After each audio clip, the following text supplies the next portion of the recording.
ఏక మనసుతోనూ కక్షలు అనేది ఉండకూడదు సంఘంలో. అర్థమైందండి? ఏ సేవకుడు కూడా కక్ష పెట్టుకోరు, అసూయ పెట్టుకోరు, భేదాలు పెట్టుకోరు.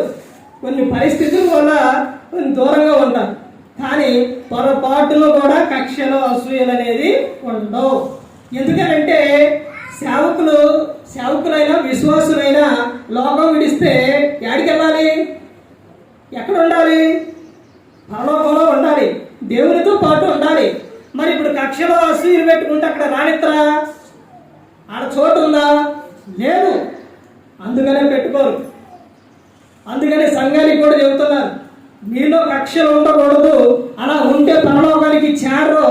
మీరు ఏం కలిగి ఉండాలని చెబుతున్నారంటే ఏక మనసుతోను ఏకతాత్పర్యంతోను మీరు సన్నిధులై ఉండవాలని మన ప్రభు